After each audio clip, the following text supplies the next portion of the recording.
Dans une petite ville, vivait un tailleur qualifié appelé Oncle Mourad. Tout le monde le connaissait pour son talent exceptionnel à coudre les plus belles robes. L'oncle Mourad travaillait jour et nuit dans sa petite boutique, confectionnant des vêtements pour les riches comme pour les pauvres. Mais sa vie a complètement changé une nuit lorsqu'il a entendu un étrange coup à la porte de son magasin.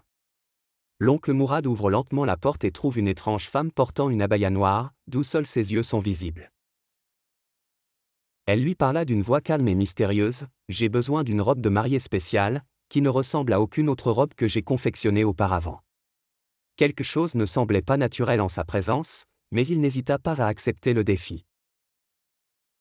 La femme dit à l'oncle Mourad que la mariée n'était pas comme les autres mariées. C'était plutôt une épouse d'un djinn, et la robe devait être faite de tissus inhabituels trouvés dans des endroits lointains et cachés. Elle lui demanda de terminer le travail en seulement 3 nuits. L'oncle Mourad partit en voyage pour trouver les tissus nécessaires et vécut d'étranges aventures dans les forêts et les montagnes. Il trouva des tissus doux comme la soie et des couleurs qu'il n'avait jamais vues auparavant. Mais chaque pas comportait des risques, car chaque toile était gardée par des êtres étranges du monde des fées. L'oncle Mourad revint avec les tissus rares et commença à travailler sur la robe avec une grande concentration. Chaque point racontait une nouvelle histoire d'aventure et chaque partie du tissu cachait des secrets du monde des fées. Il avait l'impression que des yeux l'observaient de tous les coins de l'atelier. Le dernier soir, l'oncle Mourad termina la robe et fut émerveillé par sa beauté. Il n'avait jamais rien vu de pareil auparavant. Le messager vint recevoir la robe et remercia gracieusement le tailleur, laissant derrière lui un sac plein d'or en récompense. Le lendemain, l'oncle Mourad ouvrit le sac et découvrit que les pièces d'or scintillaient de manière inhabituelle. Quelques pièces changèrent et fondirent au toucher, confirmant ses soupçons sur la nature non humaine de la mariée. Des rumeurs commencèrent en ville à propos du tailleur qui avait confectionné une robe de mariée pour une mariée djinn, et tout le monde parla de l'étrange or et des aventures qu'il avait vécues.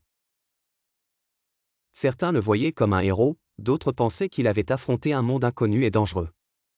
Des mois plus tard, le même messager apparut au magasin pour remercier à nouveau l'oncle Mourad et lui dire que la mariée djinn était la plus belle mariée grâce à son talent.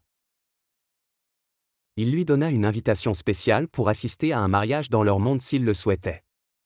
L'oncle Mourad ne cesse de se demander si tout cela était réel ou s'il s'agissait simplement d'un rêve étrange. Mais il savait que l'aventure qu'il avait vécue resterait dans sa mémoire, et qu'il était un tailleur qui avait confectionné une robe pour une épouse djinn, lui ouvrant cette porte vers des mondes qu'il ne s'attendait pas à voir.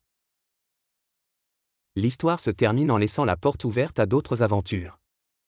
L'oncle Mourad sourit chaque fois qu'il se souvient de son aventure, se demandant s'il reverra un jour la mariée djinn, et continue de coudre des rêves dans sa petite boutique, où la réalité se mêle à l'imagination.